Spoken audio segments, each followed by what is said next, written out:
এবার যাচ্ছি পুরো আয়োজনে। কোটা সংস্কারের দাবিতে শিক্ষার্থীদের চলমান বিক্ষোভ নিয়ে সরব আন্তর্জাতিক নানা গণমাধ্যম। এর কঠোর সমালোচনা করেছে ব্রিটিশ মানবাধিকার সংস্থা অ্যামনেস্টি ইন্টারন্যাশনাল। এদিকে সহিংসতার নিন্দা জানিয়ে যুক্তরাষ্ট্র বলছে হামলার ঘটনা খুবই কাছ থেকে পর্যবেক্ষণ করছে তারা।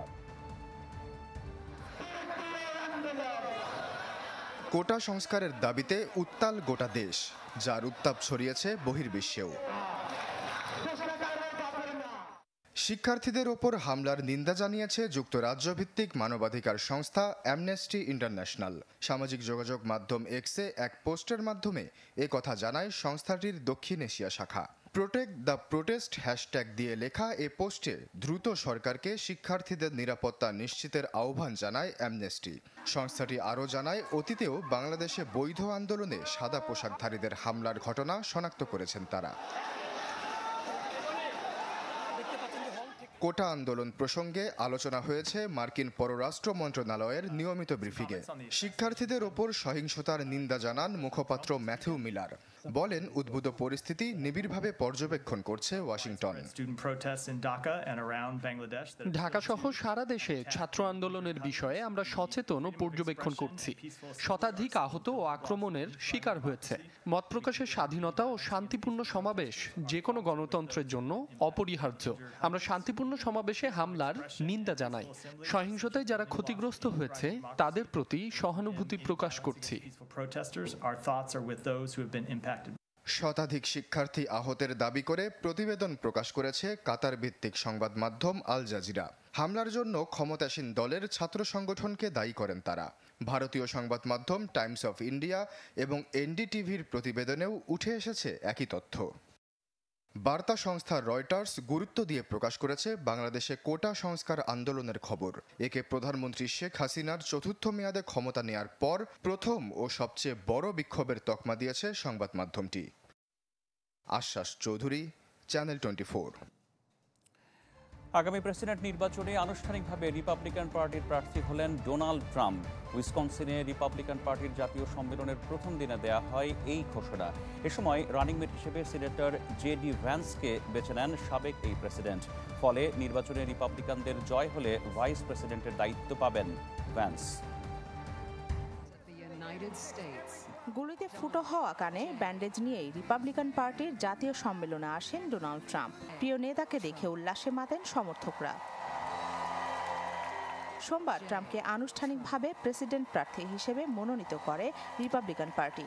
আর রানিং মেট হিসেবে ট্রাম্প বেছে নেন ওহাইও অঙ্গরাজ্যের সিনেটর জে.ডি. ভ্যান্সকে। এতে নভেম্বরে ট্রাম্প প্রেসিডেন্ট নির্বাচিত হলে ভ্যান্স হবেন যুক্তরাষ্ট্রের vice president. Vice president of the United states senator J.D.. বর্তমান মার্কিন রাজনীতিতে আলোচনায় থাকা ভ্যান্স একসময় ছিলেন ট্রাম্পের কট্টর সমালোচক। 2016 সালে তিনি যখন প্রেসিডেন্ট নির্বাচনের প্রার্থী হিসেবে প্রস্তুতি নিচ্ছিলেন, সে সময় বিভিন্ন সাক্ষাৎকার ও টুইটে ট্রাম্পের বিরুদ্ধে তোপ দাগেন ভ্যান্স। এমনকি ফেসবুকে ট্রাম্পকে আমেরিকার হিটলার বলেও সম্বোধন করেন তিনি। তবে পরবর্তী কয়েক বছরে ধীরে ধীরে হয়ে ওঠেন ট্রাম্পের শুভাকাঙ্ক্ষী। 2022 সালে ওহাইওর সিনেটর হওয়ার পর রাজনীতির মাঠ দাপিয়ে বেড়াচ্ছেন এই রিপাবলিকান নেতা। ওই বছর সিনেট নির্বাচনে লড়াই থেকে সরে দাঁড়ান রব পোর্টম্যান। এরপরে উত্থান হয় জে.ডি. ভ্যান্সের। ওহাইওতে রিপাবলিকান প্রার্থী হিসেবে করেন বাজিমাত। তুখোর এই রাজনীতিক একসময় মার্কিন মেরিন সেনা হিসেবে কাজ করেছেন ইরাকে। তবে জে.ডি. ভ্যান্সকে ট্রাম্প রানিং মেট হিসেবে বেছে নেওয়ায় তীব্র প্রতিক্রিয়া জানান মার্কিন প্রেসিডেন্ট ও ডেমোক্রেটিক পার্টির প্রার্থী জো বাইডেন, যা ফুটে উঠেছে তার মন্তব্যে। জে.ডি. ভ্যান্সকে আমার ট্রাম্পের ক্লোন মনে হয়। এই দুজনের মধ্যে আমি কোনো পার্থক্য দেখি না। বৃহস্পতিবার আনুষ্ঠানিকভাবে দলীয় মনোনয়ন গ্রহণ করার কথা রয়েছে ট্রাম্পের। সব ঠিক থাকলে আগামী 5 নভেম্বর অনুষ্ঠিত হতে যাওয়া মার্কিন প্রেসিডেন্ট নির্বাচনে ডেমোক্র্যাট প্রার্থী জো বাইডেনের সাথে হবে ট্রাম্পের নির্বাচনী লড়াই। রাখি জেসমিন, চ্যানেল 24। যুক্তরাষ্ট্র থেকে এই বিষয়ে আরও জানাতে সরাসরি যুক্ত হচ্ছেন আমাদের সহকর্মী শিহাবুদ্দিন কিসলু। আপনাকে আমন্ত্রণ জানাচ্ছি এবং শুরুতেই জানতে চাই, ডোনাল্ড ট্রাম্প একটা হামলার শিকার হয়েছেন, তিনি খুব ভাগ্যগুণেই প্রাণে বেঁচে গেছেন বলা যায়। এখন আসলে এই হামলার পর আমেরিকাতে ডোনাল্ড ট্রাম্পের পক্ষে বলতে চাই, আসলে জনমতটা কেমন? অনেকেই বলছেন তিনি আগামী প্রেসিডেন্ট হতে যাচ্ছেন। বিষয়টা আসলে কি?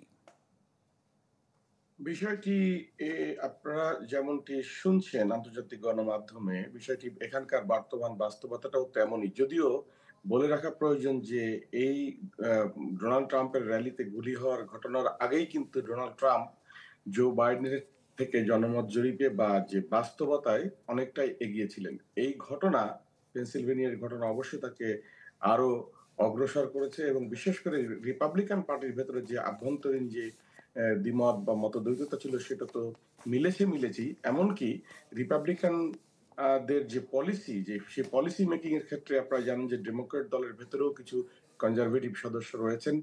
তারাও কিন্তু, বা সেই শুধু দল নয় বা সমর্থকদের মধ্যে, তারাও কিন্তু এখন মোটামুটি ভাবে বেশ কিছু ইস্যুতে ডোনাল্ড ট্রাম্পের পক্ষেই চলে গেছেন। এবং এই ঘটনা, বিশেষ করে এই হামলার ঘটনা, আপনারা জানেন যে যুক্তরাষ্ট্রের যে রাজনীতির যে চর্চা, সেই চর্চাতে এই ধরনের ঘটনা একেবারেই যায় না এবং ইতিহাস এমনটি নেই অন্ততপক্ষে নির্বাচনের আগে প্রার্থীর উপরে হামলার ক্ষেত্রে, যে কারণে সহিংসতার বিরুদ্ধে এই যুক্তরাষ্ট্রের জনগণ, সেক্ষেত্রে তার পক্ষে অবশ্যই একটি বিজয় ইতিমধ্যেই এসছে। একটু আপনার মন্তব্য জানতে চাই। ডোনাল্ড ট্রাম্প অনেক ক্ষেত্রে বলেছেন যে তিনি চেষ্টা করবেন বা পদক্ষেপ নেবেন রাশিয়া ইউক্রেন যুদ্ধ বন্ধের জন্য। অনেকেই বলছেন গাজাতে যে গণহত্যা চলছে সেটা বন্ধের ব্যাপারেও তিনি একটা পদক্ষেপ নিতে পারেন।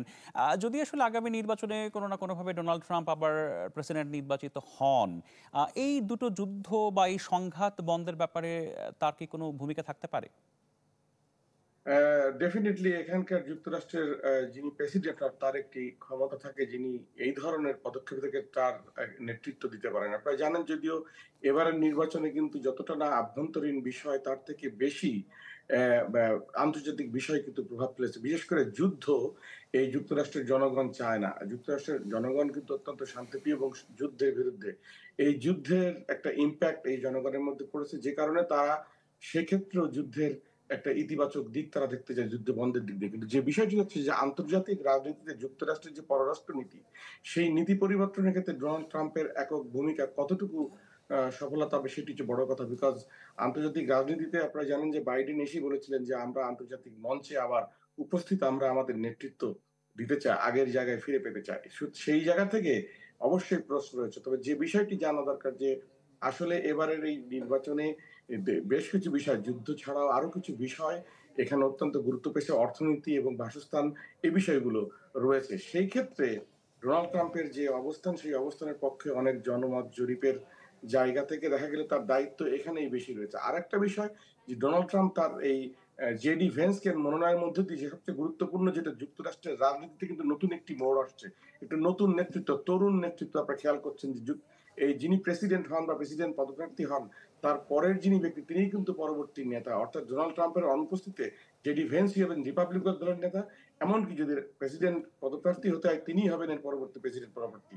সেই ক্ষেত্রে যুক্তরাষ্ট্রের রাজনীতিতে কিন্তু একটা নতুন রাজনৈতিক মেরুকরণ হতে পারে বা নতুন রাজনৈতিক প্রভাব ফেলবে অবশ্যই নীতিগত ক্ষেত্রে। যে রিপাবলিকান পার্টির যে পলিসি বা ডোনাল্ড ট্রাম্পের যে পলিসি, সেই ক্ষেত্রে সেটা বাস্তবায়নের ক্ষেত্রে এই নেতৃত্ব যখন আসবে, তখন রিপাবলিকান পার্টিতেও কিন্তু এক ধরনের রিসাফল হবে এই পলিসির দিক থেকে, এবং নতুন একটা ধারা, নতুন একটা দিক নির্দেশনায় এই পার্টি যেতে পারে। বিশেষ করে ট্রাম্পের যেই ইডিওলজি, সেই দিকে যাবে কিনা, এই বিষয়টি অত্যন্ত গুরুত্বপূর্ণ। যে কারণে আন্তর্জাতিক ক্ষেত্রে যে যুদ্ধ, সেই যুদ্ধের ক্ষেত্রে ট্রাম্পের যে নীতি বা ট্রাম্প যে কথাটি বলতে চাচ্ছেন যে যুদ্ধ তিনি বন্ধ করবেন, এবং সে কারণেই কিন্তু যুদ্ধ বিরোধী একটা মতবাদের প্রভাব কিন্তু এই জনগোষ্ঠীর বা জনমনে আছে বলেই কিন্তু বাইডেনের বিরুদ্ধে কিন্তু একটি ব্যাপক জনমত তৈরি হয়েছে, যেটি এন্টি বাইডেন সেন্টিমেন্টটাই কিন্তু ট্রাম্পের পক্ষে যাচ্ছে। এমনটি নয় যে বাইডেন এবং ট্রাম্প ব্যক্তি, যে ক্যারেক্টার ভিত্তিক যে যুক্তরাষ্ট্রের প্রেসিডেন্ট নির্বাচন হয় ব্যক্তির পক্ষে, সেটি কিন্তু এখন হচ্ছে না। ঠিকই বলেছেন জনাব শিহাবুদ্দিন কিস্তু। আসলে যুদ্ধ বিরোধী একটা বড় জনগোষ্ঠী তো আমেরিকাতে রয়েছে, যারা চান দ্রুত এই যুদ্ধ বন্ধ হোক। অসংখ্য ধন্যবাদ আপনাকে। দর্শক, মার্কিন যুক্তরাষ্ট্রে যুক্ত হয়েছিলেন আমাদের সহকর্মী, তিনি জানাচ্ছিলেন ডোনাল্ড ট্রাম্পের মনোনয়ন নিশ্চিত হওয়া এবং আমেরিকার পরবর্তী নির্বাচন নিয়ে তার বিশ্লেষণ। আর এরই সাথেই ইসলামী ব্যাংক পিএলসি ওয়ার্ল্ড নিউজ টুডেতে সময় হলো একটা বিরতির। ফিরছে একটু পরে, আমাদের সাথেই থাকুন। আবার আমন্ত্রণ ইসলামী ব্যাংক পিএলসি ওয়ার্ল্ড নিউজ টুডেতে আপনাদের সাথে আছি আমি রাহাত মিনহাস। গাজায় গেল 24 ঘন্টায় প্রাণ গেছে আরও 40 জন ফিলিস্তিনি, আহত হয়েছেন আরও অনেকেই। নুসৈরাত শরণার্থী শিবিরে একের পর এক মিসাইল ছোড়ে জায়নবাদীরা, এতে শিশুসহ প্রাণ যায় অন্তত 23 জনের। জাওয়াইদা ও খান ইউনিসও চালানো হয় হামলা।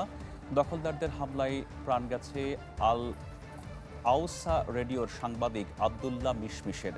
চলমান যুদ্ধে এ নিয়ে প্রাণ গেল 160 জন সংবাদকর্মীর। সীমান্তে পাল্টাপাল্টি সংঘর্ষে জড়িয়েছে ইসরায়েল ও লেবানন। দক্ষিণ লেবাননে ড্রোন হামলায় বেশ কয়েকজন হতাহত হয়েছেন। উপসাগরীয় রাষ্ট্র কুয়েতে বিশাল এক তেলের খনি আবিষ্কৃত হয়েছে। ফয়লাকা দ্বীপের পূর্বে অবস্থিত আল নোখাতা ক্ষেত্রে এই তেলের ভাণ্ডারের খোঁজ মিলেছে। এতে প্রায় 3.2 বিলিয়ন ব্যারেল তেলের সমপরিমাণ জ্বালানি মজুদ রয়েছে বলে ধারণা করা হচ্ছে। আরও একটি বড় জ্বালানি তেলের খনির সন্ধান পেল মধ্যপ্রাচ্যের দেশ কুয়েত। এ তথ্য নিশ্চিত করেছে দেশটির জ্বালানি তেলের অনুসন্ধান, উত্তোলন ও বিপণন প্রতিষ্ঠান কেপিসি।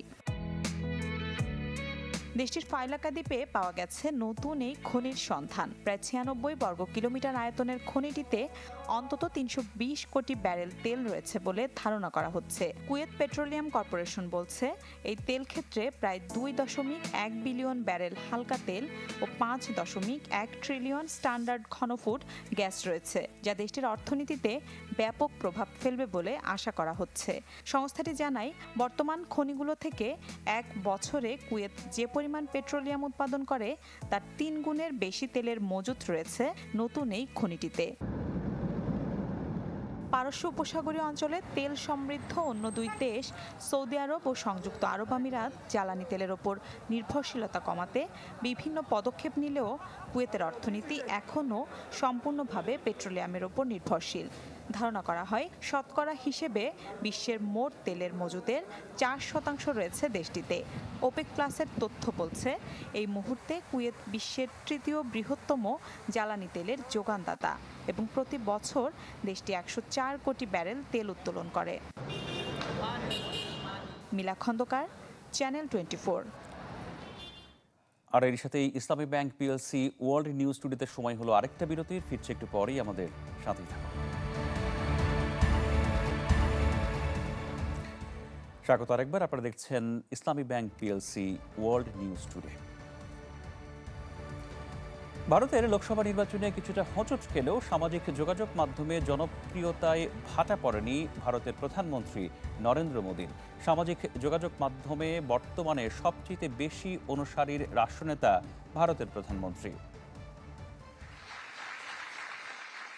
2009 সালে গুজরাটের মুখ্যমন্ত্রী থাকার সময় সামাজিক যোগাযোগ মাধ্যম টুইটারে অ্যাকাউন্ট খুলেছিলেন ভারতের বর্তমান প্রধানমন্ত্রী নরেন্দ্র মোদী। ইলন মাস্ক মালিকানাধীন এই প্ল্যাটফর্ম এখন এক্স নামেই বেশি পরিচিত।